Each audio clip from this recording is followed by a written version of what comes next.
کائنات کو جو خلعت وجود ملا ہے وہ حضور کے توسل سے ملا ہے۔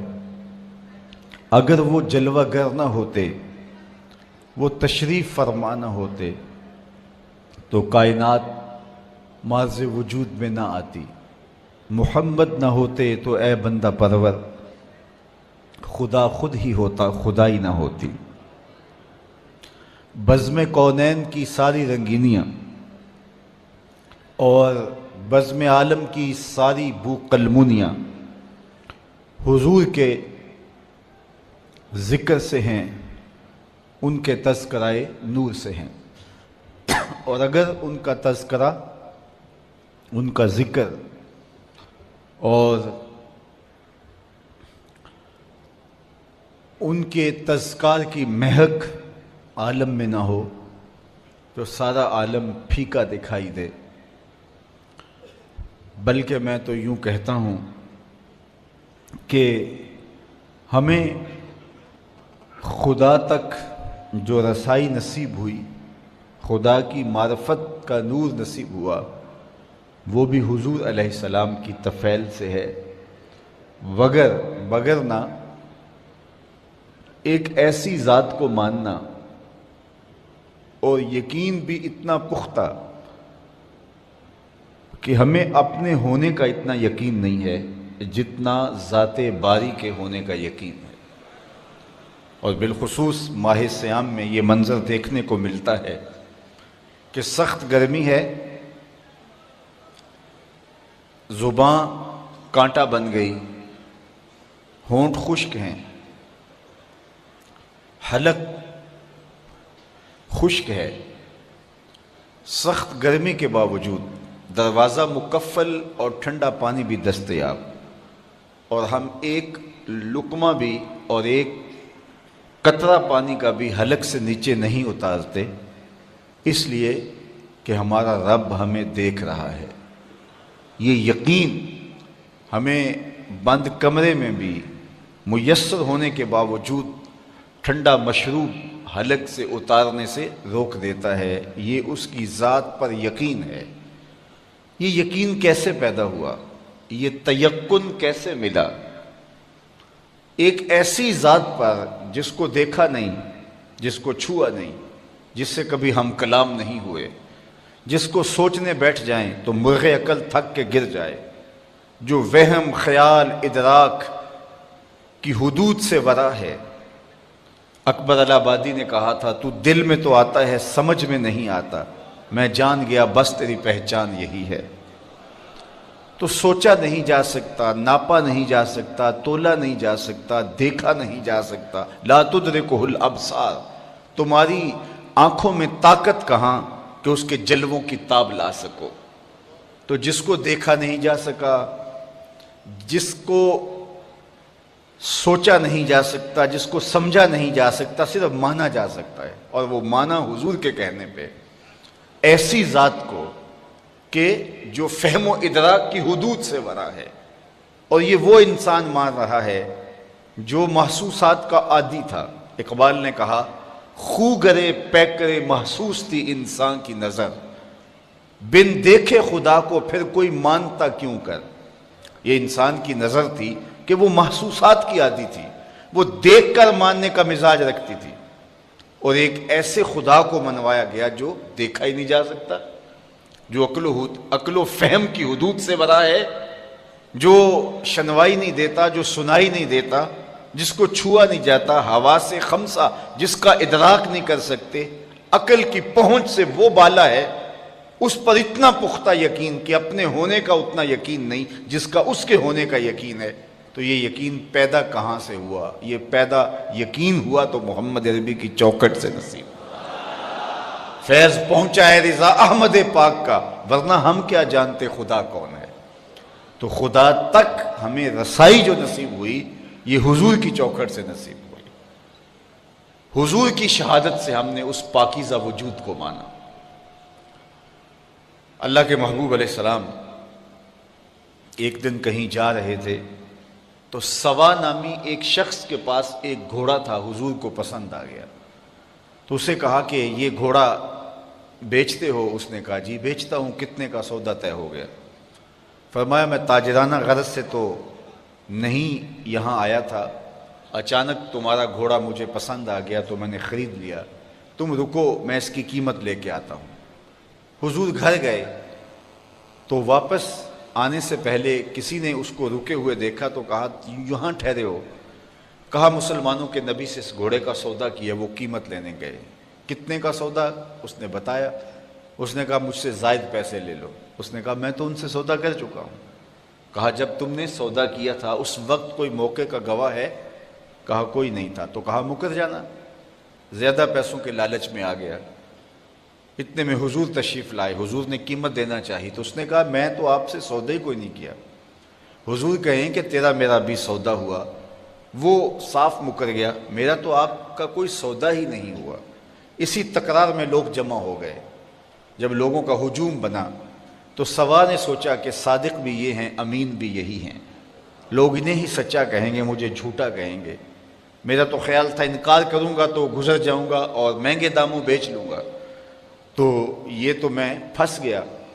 لیکن اس نے کہا اچھا مجھے آپ بتائیے، جب دو آدمیوں کے مابین یوں نزاع بن جائے تو آپ کی شریعت میں تصفیہ کی صورت کیا ہے؟ تو میرے حضور نے فرمایا کہ میری شریعت تو یہ کہتی ہے کہ جو شخص مدعی ہے وہ گواہ لائے، والیمین علی من انکر، اور جو انکار کرتا ہے وہ قسم دے۔ اس نے کہا جی طے ہو گیا، اگر آپ نے مجھ سے گھوڑا خریدا ہے، مدعی آپ ہیں، تو آپ گواہ لائیں، اور اگر آپ کے پاس گواہ نہیں ہے تو میں قسم دے دیتا ہوں۔ اس کو پتا تھا کہ گواہ نہیں ہے، مکر گیا تھا، اس کے لیے قسم دینا بھی کیا مشکل تھا۔ اس نے کہا جی ٹھیک، آپ کی شریعت کے مطابق ہی فیصلہ کر دیتے ہیں، اگر آپ نے مجھ سے گھوڑا خریدا ہے تو اس پہ کوئی گواہ پیش کر دے، اور اگر گواہ نہیں ہے تو میں قسم دے دیتا ہوں۔ لوگوں کا ہجوم ہے، اتفاق تھا کہ کوئی گواہ نہیں تھا، تو جب اس نے بار بار مطالبہ کیا آپ گواہ لائیں نہیں تو میں قسم دیتا ہوں۔ مجمع میں موجود ایک صحابی حضرت خزیمہ بن ثابت انصاری رضی اللہ تعالی عنہ آگے بڑھے، سینے پہ ہاتھ رکھا اور سوا سے مخاطب ہو کے کہا قسم گواہی مانگتا ہے، میں گواہی دیتا ہوں۔ اللہ کے رسول نے تجھ سے گھوڑا خریدا ہے، جتنی قیمت حضور بتا رہے ہیں اتنے میں سودا ہوا ہے۔ اس نے مفت تو دیا نہیں تھا، زیادہ پیسوں کے لالچ میں آ گیا تھا اور مکر گیا تھا۔ اس نے بھی سوچا چلو مجھے فرار کا راستہ ملا، کوئی بحث نہیں کی۔ اس نے کہا جی ٹھیک ہے میرا مطالبہ پورا ہو گیا، لائیے قیمت، اور یہ رہا گھوڑا۔ حضور نے گھوڑا پکڑا، لوگ ہٹنے لگے، مجمع چھٹنے لگا، تو حضور نے حضرت خزیمہ کو بلایا، کہا خزیمہ گھوڑا بھی مل گیا، بات بھی سچ تھی، لیکن تم نے کیسے گواہی دی؟ تم تو موقع پہ موجود ہی نہیں تھے، تو تم نے کیسے گواہی دی؟ سنو حضرت خزیمہ نے کیا جواب دیا، آپ کے سینے میں ٹھنڈ پڑ جائے گی۔ حضرت خزیمہ نے کیا جواب دیا؟ عرض کی حضور آپ کے کہنے پہ ہم نے رب کی گواہی دے دی۔ یہ گھوڑا کیا ہوتا ہے؟ جنت دوزخ کی گواہی دے دی۔ کیا ہم نے دیکھا تھا؟ آپ نے کہا تو ہم نے مان لیا، اور یہ بھی تو آپ ہی کہہ رہے تھے کہ میں نے گھوڑا خریدا ہے۔ حضور نے حضرت خزیمہ کا ہاتھ پکڑ کے فضا میں بلند کیا اور جانے والوں کو کہا رک جاؤ، ٹھہر جاؤ، کسی عدالت میں کسی کچہری میں گواہوں کی ضرورت ہو، لوگوں سن لو، میری شریعت دو گواہ مانگتی ہے، لیکن جہاں میرا خزیمہ ہوگا ایک کی گواہی دو کے قائم مقام ہوگا۔ تو خدا تک پہنچنے کا راستہ ذات رسالت مآب صلی اللہ علیہ وسلم۔ قرآن مجید کا ایک اسلوب دیکھیے، ارشاد فرمایا وَإِذَا سَأَلَكَ عِبَادِي أَنِّي فَإِنِّي قَرِيبٌ، حبیب میرے بندے تیرے پاس آ کے میرا پوچھتے ہیں۔ اگر آپ کی توجہ ہو، وَإِذَا سَأَلَكَ عِبَادِي أَنِّي فَإِنِّي قَرِيبٌ، بندے میرے ہیں، آتے تیرے پاس ہیں، پوچھتے پھر میرا ہیں۔ حبیب میرے بندے تیرے پاس آ کے میرا پوچھتے ہیں، فَإِنِّي قَرِيبٌ، فا تعقیبیہ کے بعد علماء تفسیر نے لکھا کل مقدر ہے، لفظوں میں مذکور نہیں ہے لیکن مانن موجود ہے، تو اس کا مفہوم یہ ہوگا حبیب میرے بندے مجھے ڈھونڈتے ڈھونڈتے جنگلوں کی اور صحراؤں کی خاک چھانتے چھانتے تیری دہلیز تک پہنچتے ہیں اور تیرے سے میرا پتہ پوچھتے ہیں، تو ان آنے والوں کو بتلا دیجئے، کہہ دیجئے، تسلی دے دیجئے، دور نہیں ہوں، مل جاؤں گا، اگر طلب سچی ہے تو ضرور ملوں گا۔ تو کہا کہ محبوب میرے بندے میرے پاس آ کے تیرا پوچھتے ہیں، اللہ اکبر، انہیں کہہ دیجئے میں دور نہیں، نیڑے ہوں، مل جاؤں گا، یہ ترجمہ کل کے مقدر ہونے کے ساتھ ہے، لیکن اہل تصوف نے کہا، صوفیہ کہتے ہیں کہ کل مقدر ماننے کی ضرورت ہی کیا ہے، بات ہی سیدھی ہے۔ آواز آئی محبوب میرے بندے تیرے پاس آ کے میرا پوچھتے ہیں، تو محبوب جب تیرے پاس آ کے میرا پوچھتے ہیں تو میں پھر بھی دور ہوں۔ جب میرے بندے مجھے ڈھونڈتے ڈھونڈتے تیرے تک آ گئے تو محبوب جو تیرے تک آ گئے وہ میرے تک آ گئے، تیرے تک پہنچنا ہی تو میرے تک پہنچنا ہے۔ اقبال بولا خضر بتلائے تو کیوں کر بتلائے، اگر ماہی پوچھے کہ دریا کہاں ہے۔ محبوب تیری چوکھٹ پہ آ کے پھر بھی میرا پوچھ رہے ہیں، جو تیرے ڈیرے تک آ گئے محبوب وہ میرے تک آ گئے۔ اور میرے امام بولے بخدا خدا کا یہی ہے در، نہیں اور کوئی مفر مکر، جو وہاں ہو یہیں آ کے ہو، جو یہاں نہیں وہ وہاں نہیں۔ وہی لامکاں کے مکی ہوئے، سر عرش تخت نشی ہوئے، یہ نبی ہیں جس کے ہیں وہ مکان، وہ خدا ہے جس کا مکان نہیں۔ تو خدا تک پہنچنے کا راستہ ہی یہی ہے۔ قرآن مجید میں ایک اور اسلوب دیکھیے، قل ان کنتم تحبون اللہ فاتبعونی یحببکم اللہ۔ اے حبیب آپ ان کو فرما دیجئے اگر تم اللہ سے محبت کرتے ہو، یہ تمہاری طلب ہے، تم اس کے پیار میں نکلے ہو، اس کی محبت میں نکلے ہو، تو پھر کیا کرو؟ ساری زندگی لگے رہو گے، خدا کی قربت تمہیں نصیب نہیں ہو سکتی۔ خدت کی گتھیاں سلجھا لو لیکن صاحب جنون نہیں بن سکتے جب تک یہ چوکھٹ تمہیں نصیب نہیں ہوتی۔ حکیم نیٹشے ساری زندگی عقل کے بل بوتے پہ خدا کو ڈھونڈتا رہا، زندگی گزر گئی لیکن خدا تک رسائی نہیں ہو سکی۔ اقبال نے بڑے دکھ سے کہا کاش بودے در زمانے احمدے تا رسیدے بر سرود سرمدے۔ وہ اپنی عقل کے بل بوتے پہ خدا تک پہنچنے کی کوشش میں ساری زندگی گزار دیتا ہے۔ بو علی اندر غبار ناکا گم، دست رومی پردائے محمل گرفت۔ ساری زندگی اس غبار میں تلاش کرتا رہا محبوب کو، جس سواری پہ محبوب کا کجاوا تھا اور محبوب گزر گیا، اور وہ اڑتی ہوئی گرد میں محبوب کو تلاش کرتا رہا، ساری زندگی محبوب کا سراغ نہیں ملا۔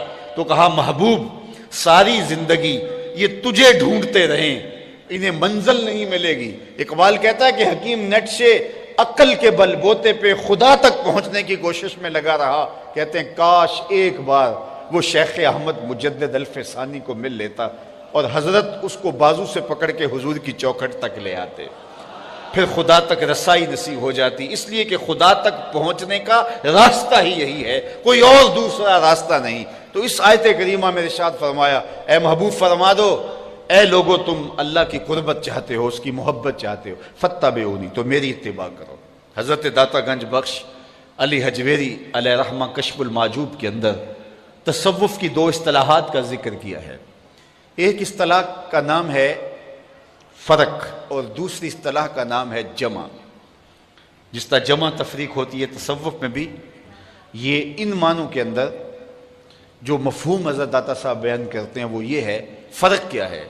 جب بندہ اللہ کی طلب میں نکلتا ہے اور اپنی نفسانی خواہشات کو ترک کرتا ہے اور عازم سفر ہوتا ہے، اس کی یہ سلوک کی منزل، اس کی تگ و تاز، اس کی جد و جہد، اس کی محنت، اس کی کد و کاوش، اس کے رت جگے، اس کے آنسو، اس کی سسکیاں، امید وصل کے لیے اس کی بھاگ دوڑ، یہ فرق کہلاتی ہے۔ وہ قرب الہی کے لیے دن رات کوشاں ہوتا ہے، کبھی سجدوں میں راتیں گزارتا ہے، کبھی روزے میں دن بسر کرتا ہے، کبھی سسکیاں لیتا ہے، کبھی آنسو بہاتا ہے، کبھی کعبے کا طواف کرتا ہے، کبھی حرم کی زمین چومتا ہے، کبھی کوئی اذیت، کبھی اور تکلیف، کوئی اور عبادت کی مشقت سہتا ہے، کس لیے کہ مجھے اللہ کی قربت نصیب ہو جائے۔ کہا اس ساری منزل کا نام فرق ہے۔ لیکن فرق کے راستے پہ ساری زندگی پہ کوئی گامزن رہے تو اس کو منزل نصیب نہیں ہو سکتی، خدا کا قرب نہیں مل سکتا۔ قرب الہی تب ملے گا جب جمع کا ضابطہ جو ہے وہ روح پذیر ہوگا۔ اور جمع کیا ہے؟ جب اس کی کرم نوازی ہو اور وہ بندے کو اپنا قرب عطا کرے۔ بندے کی طلب، بندے کی تڑپ، اس کا التہاب، اس کا پیچ و تاب، اس کا اضطراب، اس کی سسکیاں، اس کی عبادتوں کا گداز، اس کا رونا دھونا اور اس کی تڑپ اور اس کی بے تابیاں اور اس کی بے چینیاں ساری زندگی بھی رہیں، لیکن خدا کے قرب کی کوئی انتہا ہی نہیں ہے.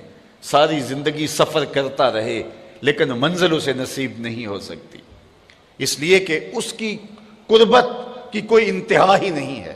تو وہ چلتا رہے گا چلتا رہے گا.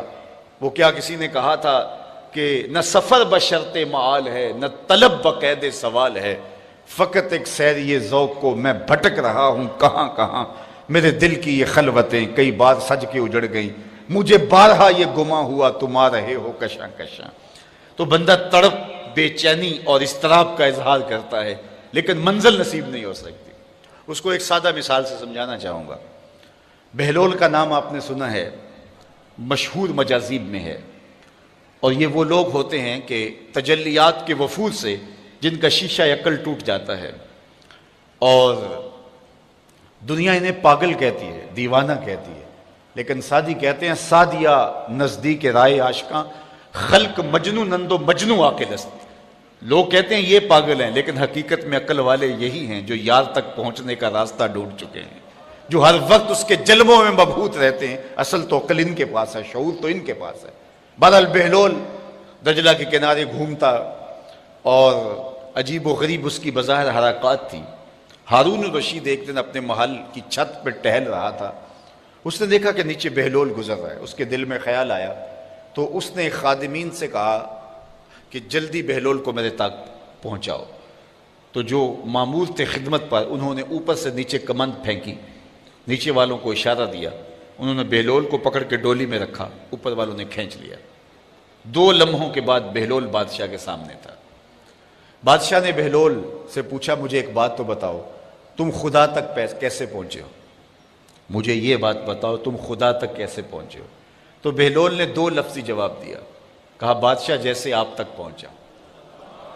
جو اللہ کے بندے ہوتے ہیں ان کی لمبی تقریریں نہیں ہوتی، بات میں سادہ و آزادہ، معانی میں دقیق. اقبال نے جو مرد کلندر کی نشانیاں بیان کی ہیں ان میں سے ایک نشانی بات میں سادہ و آزادہ، معانی میں دقیق. تو کہا کہ جیسے آپ تک پہنچا ہوں. بات تو سادہ سی تھی، لیکن ہارون رشید کہنے لگا میں سمجھ نہیں پایا. کہا بات تو آسان ہے، تم نہیں سمجھ پائے تو میں کیا کروں؟ کہا تشریح چاہتا ہوں. کہا سنو، میں خود آنا چاہتا تو درخواست لکھتا، پھر دیوان خانے میں جاتا، جمع کرواتا، کئی مہینوں کے بعد ایک پروسیس کے بعد آپ تک پہنچتی، پھر آپ کی مرضی ہوتی تو آپ اس درخواست کو قبول کرتے، نہ کرتے، قبول کرتے تو پھر اپنی مرضی کا وقت دیتے. وہ مہینوں سالوں کے بعد بھی ہو سکتا تھا. پھر اس وقت پہ میں پہنچتا، آپ کے کوئی ضروری مہمان آ جاتے، کسی اور سلطنت کے سفیر آ جاتے تو میری ملاقات وہیں رہ جاتی. تو میں چاہتا تو کئی مہینے اور کئی سال لگ جاتے، ملاقات پھر بھی آپ کی مرضی پہ موقوف تھی. اور جب آپ نے چاہا تو 2 گھڑیاں بھی نہیں لگی، جب آپ نے چاہا تو 2 لمحے بھی نہیں لگے. مانا کہ سفر، محبت کی سفر میں ہر گام پہ 100 مشکل ہے، لیکن یہ سفر آسان بھی ہے اگر ساتھ تمہارا ہو جائے. تو کہا کہ بندہ چاہے تو ساری زندگی فرق کے راستے پہ گامزن رہے لیکن منزل نصیب نہیں ہوتی، لیکن جب وہ چاہے تو جمع کا قاعدہ جب سامنے آتا ہے تو پھر 2 لمحے بھی نہیں لگتے. اب وہ جمع کا قاعدہ کس طرح سامنے آتا ہے تو اس آیت کریمہ میں بتایا قل ان کنتم تحبون اللہ. اے محبوب فرما دیجئے لوگو اگر تم اللہ کی طلب میں نکلے ہو، اس سے محبت کرتے ہو، فاتبعونی، تم میری اتباع کرو. تو پھر کیا ہوگا؟ تم طلب کرنے نکلے تھے، تم تلاش کرنے نکلے تھے، یحببکم اللہ، وہ رب ہو کہ تم سے پیار کرنے لگ جائے گا. یعنی حضور اگر درمیان میں آ گئے تو تمہاری طلب، تمہاری جستجو بامراد ہو جائے گی.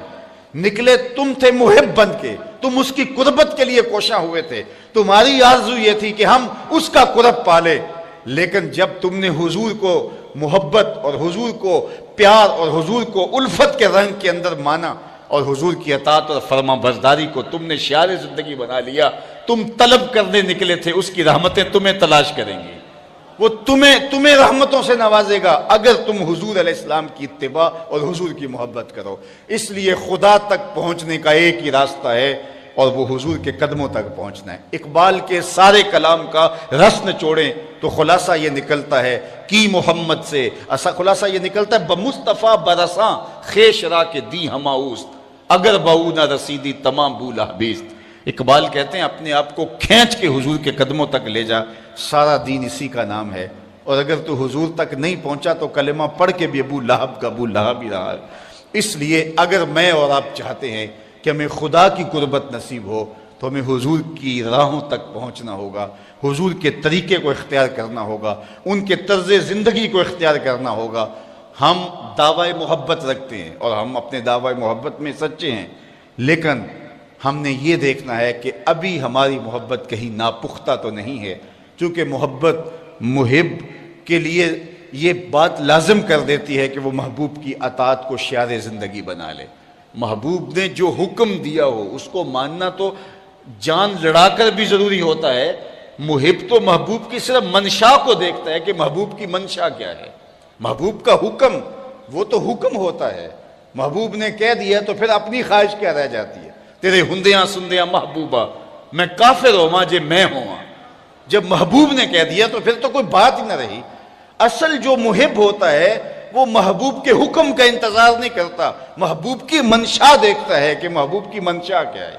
مدینہ المنورہ کی ایک گلی سے میرے حضور گزر رہے ہیں تو ایک ایسا مکان بن رہا تھا جس طرز تعمیر کو حضور پسند نہیں کرتے تھے۔ حضور نے روک کے پوچھا یہ کس کا مکان ہے؟ کہا فلاں انصاری صحابی کا۔ حضور نے کچھ نہیں کہا، گزر گئے۔ کسی نے اس انصاری کو جا بتایا حضور نے تیرا مکان دیکھا تھا، چہرے پہ آثار پسندیدگی ظاہر نہیں ہوئے۔ اس نے کہا اچھا، کہا ہاں۔ اس نے کدال لیا اور مکان کو زمین کے برابر کر دیا۔ 2-4 دن کے بعد حضور کا دوبارہ گزر ہوا، دیکھا کہ ملبے کا ڈھیر پڑا ہوا ہے۔ اسے بلایا، کہا میں گزرا تھا تیرا مکان تھا، آج ملبے کا ڈھیر ہے۔ کہا حضور میں نے گرا دیا ہے۔ فرمایا کیوں؟ عرض کی سنا تھا آپ کو پسند نہیں، سنا تھا آپ کو پسند نہیں۔ میں اور آپ دیکھیں ہمارا کیا کیا حضور کو پسند نہیں، سر سے لے کر پاؤں تک غور کریں ہمارا کیا کیا حضور کو پسند نہیں۔ اپنے عقیقے سے لے کے ولیمے تک دیکھیں ہمارا کیا کیا حضور کو پسند نہیں۔ اپنی نجی زندگی سے لے کے سیاسی زندگی تک دیکھیں ہمارا کیا کیا حضور کو پسند نہیں۔ اپنے کاروبار سے لے کر کے انداز معاشرت تک دیکھیں ہمارا کیا کیا حضور کو پسند نہیں۔ محمد دی زیارت محمد دے رنگ وچ اگر ان کے ہوئے ہیں تو پھر ہم ان کے ہو گئے، پھر اپنی خواہش کہاں باقی رہی؟ ایک صحابی آئے اور انہوں نے حضور سے سلام کرنا چاہا لیکن حضور نے رخ پھیر لیا۔ وہ سمجھے شاید کسی وجہ سے التفات نہیں ہوا، تو حضور نے جدھر رخ پھیرا تو ادھر جا کے انہوں نے السلام علیکم کہا، لیکن حضور نے پھر رخ پھیر لیا۔ سمجھ گئے کوئی ناراضگی ہے۔ تو چونکہ ایک سفر سے آئے تھے تو انہوں نے دیگر صحابہ سے پوچھا کہ مجھے تو سمجھ نہیں آئی کہ حضور کی ناراضگی کا سبب کیا ہے، کیا تم مجھے بتا سکتے ہو کہ حضور ناراض کیوں ہیں؟ انہوں نے کہا ہاں، ہماری سمجھ میں جو بات آئی ہے وہ یہ ہے کہ تم نے یہ سونے کی انگوٹھی پہنی ہے اور حضور اس کو حرام قرار دے چکے۔ ان الذهب والفضة حرام لذکور امتی، سونا اور چاندی میری امت کے مردوں کے لیے حرام ہے۔ صرف چاندی کی ایک انگوٹھی اور وہ بھی 4.5 ماشے سے کم وزن کی ہو تو وہ مرد کے لیے جائز ہے، اس سے زائد یا اتنے ہی وزن کی 2 انگوٹھیاں مرد کے لیے جائز نہیں ہیں۔ سونا بالکل جائز نہیں ہے، رکھا ہی نہیں گیا جائز، یہ زینت عورت کے لیے ہے۔ تو نے یہ انگوٹھی پہنی اور حضور اس کو جہنم کی آگ کا انگارہ قرار دے چکے ہیں، گناہ بے لذت ہے تم کر رہے ہو، تو شاید حضور کی ناراضگی کا سبب بھی یہ ہو۔ وہ آگے بڑھا اور حضور علیہ السلام کی بارگاہ میں حاضر ہو کے انگوٹھی اتار کے حضور کو پیش کرتے ہوئے کہا حضور اس وجہ سے ناراض ہیں؟ تو آقا کریم نے یوں انگوٹھی پھینک دی۔ خیر ناراضگی کی وجہ ختم ہو گئی، مجلس میں بیٹھ گیا، گفتگو چلتی رہی۔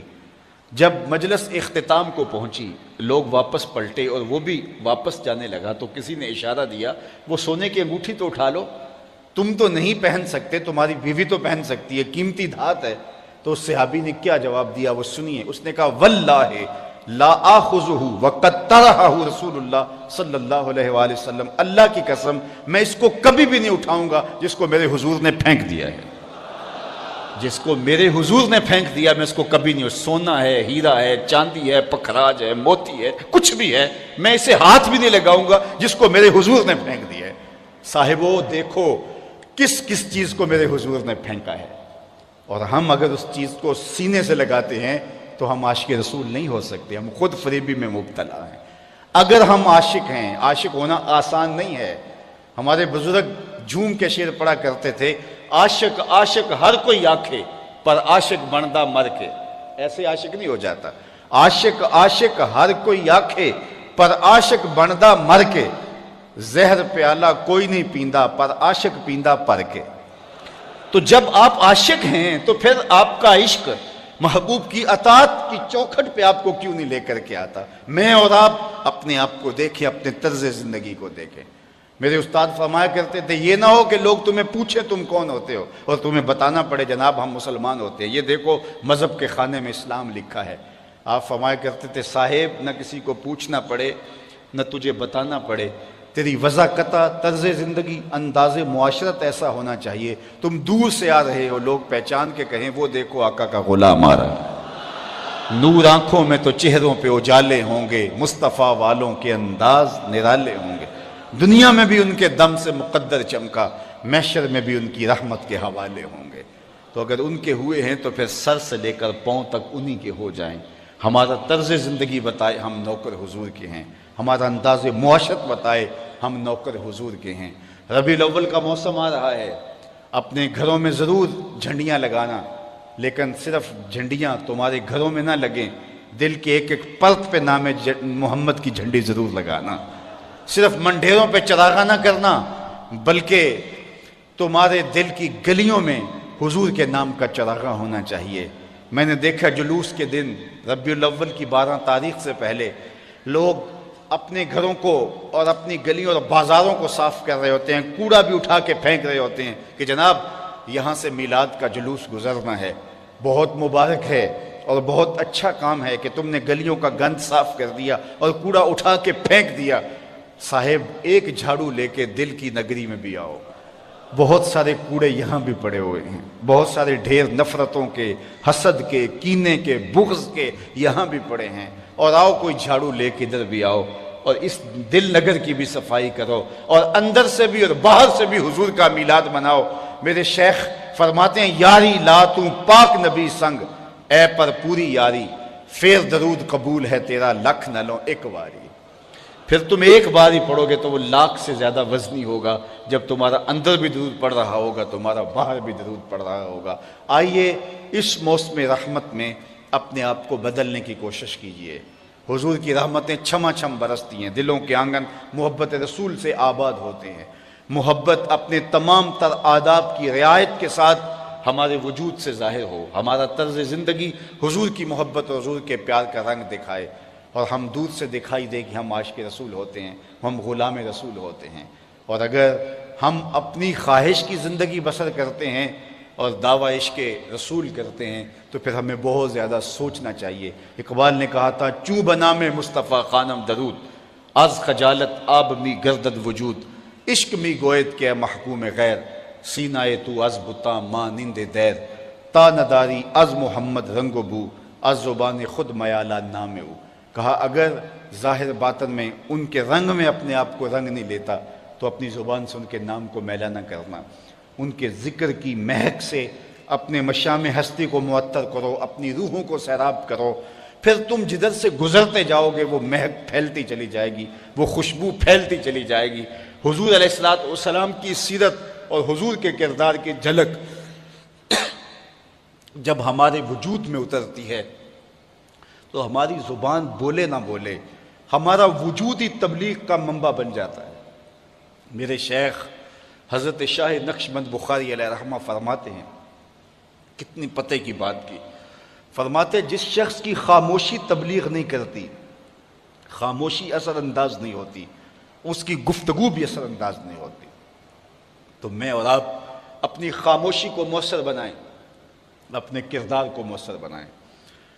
گفتار تو بہت لوگ خوبصورت کر دیتے ہیں، گفتار تو جو ہے وہ بہت اچھی کی جا سکتی ہے، لیکن اصل چمک جو ہے وہ انسان کے کردار کی ہے۔ کردار چمکدار ہو، گفتگو مرتب نہ بھی ہو، پھر بلال کا اشہد بھی اشہد مان لیا جاتا ہے، پھر بلال کا اشہد ہی وہ قیامتیں ڈھاتا ہے، وہ دلوں پہ بجلیاں گراتا ہے جو لوگوں کا اشہد بھی نہیں گراتا، اس لیے کہ پیچھے کردار کی چمک موجود ہے۔ اور میرے اور آپ کے آقا و مولا نے اپنی زندگی کے اندر تقریریں اتنی نہیں کی ہیں جتنا حضور نے کردار پیش کیا ہے۔ 40 سال حضور نے لوگوں کے سامنے کردار پیش کیا ہے، اور 40 سال کے بعد جبل فاراں پہ کہا اگر میں کہوں پہاڑ کی دوسری جانب سے ایک لشکر آ رہا ہے جو تمہیں کچل دے گا تو کیا میری بات مان لو گے؟ تو انہوں نے کیا کہا؟ اگر نظر نہ بھی آیا تو کہیں گے ہم اندھے ہیں، آپ سچے ہو۔ آپ کی صداقت پہ اتنا یقین ہے۔ اللہ اکبر۔ فرمایا اگر میری صداقت پہ اتنا یقین ہے تو پھر مان لو اللہ ایک ہے، میں تم سے جھوٹ نہیں بولتا، اللہ ایک ہے۔ وقتی طور پہ انکار ہوا، لیکن سارے سوچنے پہ مجبور ہو گئے، جس نے کل جھوٹ نہیں بولا تھا اس نے آج بھی جھوٹ نہیں بولا۔ تو کردار اتنا روشن ہو کہ تمہارے کردار کی قسم کھائی جائے، تمہارے کردار پر لوگ بات کریں کہ کردار کے حوالے سے جو ہے وہ یہاں کوئی بات نہیں ہے، تو پھر آپ کی بات مؤثر ہوگی، آپ کے لہجے میں تاثیر کا رنگ ہوگا۔ لیکن اگر ہم باتیں خوبصورت کریں لیکن کردار اس کی گواہی نہ دے رہا ہو تو پھر گفتار بھی ہواؤں میں اڑ جاتی ہے، لفظ بھی تحلیل ہو جاتے ہیں، وہ کانوں کو لذت تو دیتے ہوں گے لیکن روح میں کھبنے کا فن نہیں جانتے۔ بات وہی دل میں اترتی ہے جو آپ کے کردار کی عکاسی کرتی ہے اور سچائی کے ساتھ آپ کی زبان سے جاری ہوتی ہے۔ وہ فارسی والے کہتے ہیں از دل خیزت بر دل ریزت، جو دل سے بات نکلتی ہے وہی دل میں پیوست ہوتی ہے۔ آئیے میں اور آپ حضور علیہ السلام کے ساتھ جو محبت ہے اس کو عملی روپ میں لے کر آئے۔ بہت ہو گیا، باتیں تو ہم نے بہت کر لی اور ہم واقعی بہت بڑے عاشق رسول ہیں، اس میں شک نہیں ہے، لیکن آئیے اب اپنے اس عشق کو تہذیب دیں، اپنے اس عشق کو عمل کے رنگ میں رنگیں، اس عشق کو، اس محبت کو جو ہے حضور کی اطاعت اور فرما برداری کے دائرے میں لے کر کے آئیں۔ جب ہم اس کو حضور کی اطاعت کے دائرے میں لے کر آئیں گے، فرما برداری کے دائرے میں لے کے آئیں گے، پھر ہم نہ بھی بولیں گے تو تبلیغ ہوتی رہے گی۔ اور اگر ہم چیخ چیخ کے آسمان سر پہ اٹھا لیں گے لیکن ہمارا کردار اس کی گواہی نہیں دے رہا ہوگا تو پھر ہمارے لفظ جو ہے وہ لوگوں پر اثر انداز نہیں ہوگے۔ سوامی لکشمن پرساد انڈین رائٹر ہے، اس نے ایک کتاب لکھی عرب کا چاند، جس میں حضور کی سیرت کے عنوان چھیڑے ہیں۔ میں نے وہ کتاب بچپن میں 3 مرتبہ غالباً پڑھی تھی۔ اس کتاب میں اس نے گویا سطروں میں چراغ رکھے ہوئے اتنی خوبصورت کتاب حضور کی سیرت پہ لکھی۔ اس کی کتاب کو پڑھ کے ایمان کو تازگی ملتی ہے۔ کسی نے سوامی سے کہا کہ تو نے مسلمانوں کے نبی کی سیرت پر اتنی خوبصورت کتاب لکھی ہے تو جس کو پڑھ کر ایمان تازہ ہوتے ہیں، تو خود مسلمان کیوں نہیں ہو گیا؟ تو سوامی لکشمن پرساد نے جو جواب دیا وہ سننے کے لیے کافی ہے۔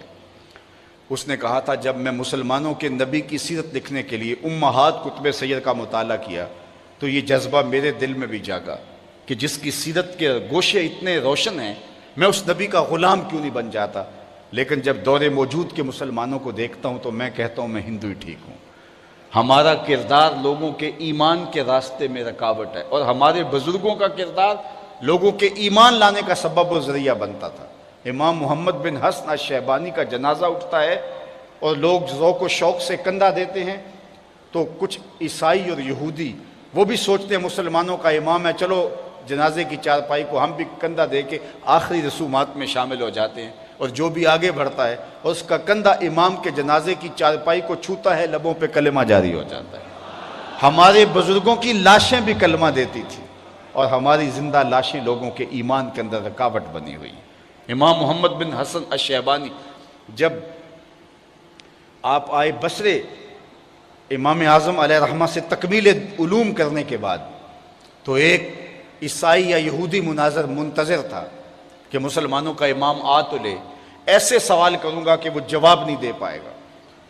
منتظر کھڑے تھے مسلمان بھی، یہودی بھی، عیسائی بھی۔ جو ہی امام محمد آئے، چمکتا ہوا چہرہ، روشن پیشانی، سر پہ سنت کا امامہ اور جسم پہ سنت کا جامہ، گھوڑے پہ سوار جب تشریف لائے، اور اس نے جو ہی امام محمد کے چہرے کو دیکھا تو جو مناظرہ کرنے آیا تھا اس نے کلمہ پڑھنا شروع کر دیا۔ سودا لینے کے لیے بازار گئے، ہاتھ اس کے بکے جس کے خریدار گئے، تو اس کے لبوں پہ کلمہ جاری ہو گیا۔ تو لوگوں نے کہا کہ تم تو مناظرہ کرنے آئے تھے، تم نے اس کو دیکھتے ہی کلمہ کیسے پڑھنا شروع کر دیا؟ تو سنو اس نے جو جواب دیا اس مناظر نے، وہ سننے کے قابل ہے۔ اس نے کہا جب میں نے امام محمد کے چمکتے ہوئے چہرے کو دیکھا اور روشن پیشانی کو دیکھا تو میرے دل نے بے ساختہ کہا جب مسلمانوں کا چھوٹا محمد اتنی شان والا ہے، بڑے محمد کی شان کیا ہوگی؟ یہ شان ہے خدمت گاروں کی، سرکار کا عالم کیا ہوگا؟ تو اگر ہمارا کردار اچھا ہو تو ہمارے کردار سے لوگ کتنے متاثر ہوں کہ جب ایک امتی کا یہ کردار ہے تو نبی کے کردار کا عالم کیا ہوگا۔ لیکن آج ہمارا کردار لوگوں کو دین سے دور ہٹاتا ہے۔ اس لیے صاحب میری گفتگو کا زیادہ زور ادھر ہی رہتا ہے کہ ہمیں اپنے کردار پر توجہ دینی چاہیے اور اپنے اندر اترنا چاہیے۔ ہم نے نعرے بھی بہت لگا لیے اور ہم نے تقریریں بھی بہت کر لی، ہم نے محافل اور مجالس بھی بڑے بڑے پیمانے پہ منعقد کر لی۔ اب ہم آئیں تھوڑا سا سفر کردار کی طرف کریں، تھوڑا سا سفر اطاعت رسول کی طرف کریں، ہمارا طرز زندگی بتائے کہ ہم حضور کے نوکر ہیں اور دور سے پہچانے جائیں کہ ہم حضور کے غلام ہیں۔ اللہ ہم سب کو غلامی رسول کی بہاریں عطا کر دے، اور ہم جئیں تو حضور کے لیے، ہم مریں تو حضور کے لیے، اور زندگی کی آخری سانس تک حضور کے وفادار رہیں۔ اور اقبال کے کلام کا خلاصہ یہ ہے کہ محمد سے وفا تو نے تو ہم تیرے ہیں، یہ جہاں چیز ہے کیا لوح و قلم تیرے ہیں۔ اقبال کہتا ہے ان سے وفا کر لو، پھر قلم بھی تمہیں دے دیں گے، تختی بھی تمہیں دے دیں گے، پھر تمہاری تقدیر کے فیصلے کہیں اور نہیں ہوں گے، بلکہ خدا بندے سے خود پوچھے گا بتا تیری رضا کیا ہے۔ لیکن یہ شرط یہ ہے کہ وفا کا رشتہ حضور سے مستحکم ہو۔ ادارۃ المصطفیٰ فیصل آباد کو میں مبارکباد پیش کرتا ہوں کہ انہوں نے جس شوق سے اس اجتماع کا انعقاد کیا اور آپ لوگ جس محبت سے آئے۔ مجھے پتہ ہے کہ آپ کی طبع ابھی اور گفتگو سننے کو چاہ رہی ہے، لیکن میں آپ سے لیٹ آیا ہوں اور باہر کا منظر میری نگاہوں میں سے اور میرے خیال سے ہٹ نہیں رہا، اور لوگ تکلیف میں ہوں گے، اور کبھی تقریر نہ کرنا بھی تقریر ہوتی ہے، تو میں انہی کلمات پر اپنی گفتگو کو چھوڑتا ہوں۔ وآخر دعوانا ان الحمد للہ۔